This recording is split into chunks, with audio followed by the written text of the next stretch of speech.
Assalamualaikum warahmatullahi wabarakatuh. Perkenalkan, nama saya Nurul Maulida Fadilah dengan NIM 0704201041 dari kelas Biologi 2, Prodi Biologi, Universitas Islam Negeri Sumatera Utara.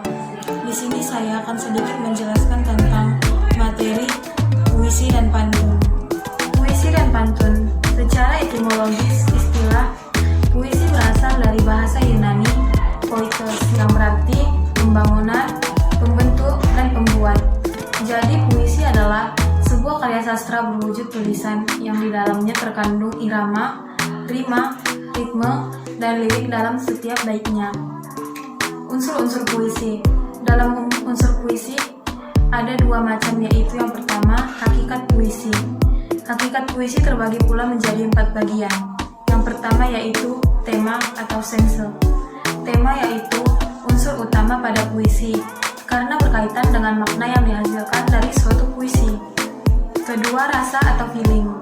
Rasa atau feeling merupakan sikap penyair terhadap suatu masalah yang diungkapkan dalam puisi. Ketiga yaitu nada atau ton. Nada merupakan sikap penyair terhadap pembacanya. Nada berkaitan dengan tema dan rasa. Hal ini ditunjukkan dengan adanya sikap merayu, mengadu, mengkritik, dan sebagainya. Keempat yaitu tujuan atau intention. Tujuan atau amanat merupakan suatu pesan yang ingin disampaikan oleh sang penyair pada pembaca ataupun pendengar. Unsur puisi yang kedua yaitu metode puisi. Metode puisi terbagi menjadi 5. Yang pertama yaitu perwujudan puisi. Perwujudan puisi atau tipografi adalah bentuk format suatu puisi, seperti pengaturan baris, tepi kanan kiri, sampai halaman yang gak dipenuhi kata-kata. Kedua yaitu diksi. Diksi merupakan pemilihan kata-kata yang dilakukan oleh penyair dalam puisinya. Ketiga yaitu imaji. Imaji merupakan susunan kata dalam puisi yang dapat mengungkapkan pengalaman indrawi sang penyair. Keempat yaitu kata konkret. Kata konkret merupakan kata yang bisa ditangkap dengan indera, jadi mampu menimbulkan imaji. Kelima yaitu gaya bahasa. Gaya bahasa adalah penggunaan bahasa yang mampu menghidupkan dan menimbulkan makna konotasi dengan memakai bahasa figuratif. Jenis-jenis puisi. Jenis puisi itu sendiri terbagi menjadi 3 bagian. Yang pertama yaitu puisi lama, kedua puisi baru, dan yang terakhir yaitu puisi kontemporer. Pertama yaitu puisi lama. Puisi lama merupakan puisi yang terikat oleh aturan-aturan yang berlaku. Puisi lama adalah puisi yang berupa peninggalan sastra Melayu lama. Puisi ini mempunyai ciri khas yaitu Melayu dan lahir sebelum penjajahan Belanda.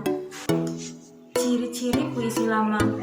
Ciri-ciri puisi lama ada 3, yaitu pengarang puisi tidak diketahui karena beredar dari mulut ke mulut.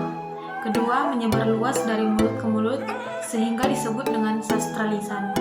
Ketiga, sangat terikat oleh aturan-aturan seperti jumlah baris, tiap bait, jumlah suku kata ataupun irama.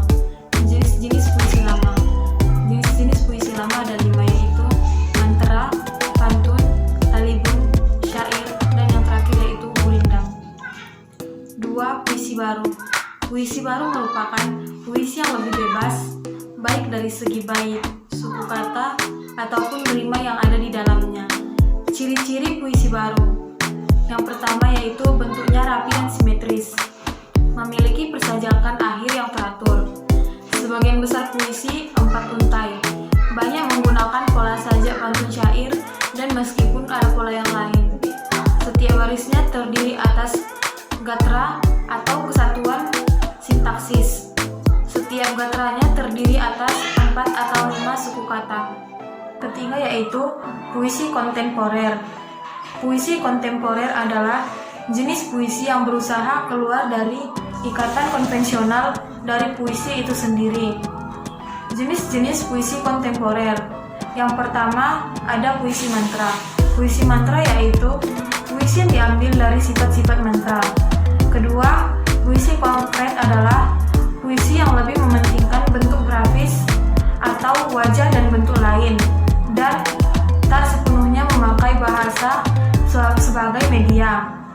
Jenis puisi kontemporer yang ketiga yaitu puisi embelling. Puisi embelling adalah puisi yang sudah tak mengikuti aturan dan ketentuan puisi pada umumnya. Cara-cara membuat puisi. Cara membuat puisi yang pertama yaitu dengan menentukan tema ataupun judul. Kedua, menentukan kata kunci. Yang ketiga, menggunakan gaya bahasa, dan yang terakhir yaitu kembangkan puisi semenarik mungkin. Cara-cara membaca puisi. Cara membaca puisi terbagi menjadi 5 cara, yaitu yang pertama, ekspresi. Ekspresi yaitu mimik muka dan penjiwaan puisi. Kedua, kinesik atau gerakan tubuh yang sesuai dengan puisi yang dibawakan. Ketiga, artikulasi atau kejelasan dan ketepatan pelafalan kata. Keempat, irama panjang pendeknya, tinggi rendah dan keras lembutnya suara. Dan yang terakhir, intonasi atau penekanan kata. Kemudian pantun. Pantun merupakan satu di antara sekian banyaknya genre kesusastraan yang lahir dan berkembang di Nusantara. Ciri-ciri pantun.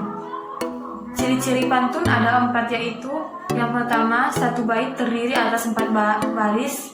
Yang kedua, baris 1 dan 2 merupakan sampiran atau pembayang. Satu baris terangkai dari 4 hingga 6 kata. Ciri yang ketiga, baris 3 dan 4 merupakan isi. Satu baris terangkai dari 8 hingga 12 suku kata. Dan ciri yang terakhir yaitu bersajak AA, AA, ataupun AB, AB. Struktur teks pantun. Yang pertama, sampiran. Bagian awal yang letaknya pada baris 1 dan 2 yang fungsinya untuk membentuk irama. Yang kedua yaitu isi. Bagian yang merupakan tujuan dari pantun tersebut yang letaknya berada pada 2 baris terakhir, yaitu 3 dan 4. Jenis-jenis pantun. Pantun terbagi menjadi 3 jenis. Yang pertama yaitu pantun anak-anak. Pantun anak-anak terbagi pula menjadi 2 bagian, yaitu pantun bersukacita dan pantun berdukacita. Jenis pantun kedua yaitu pantun orang muda.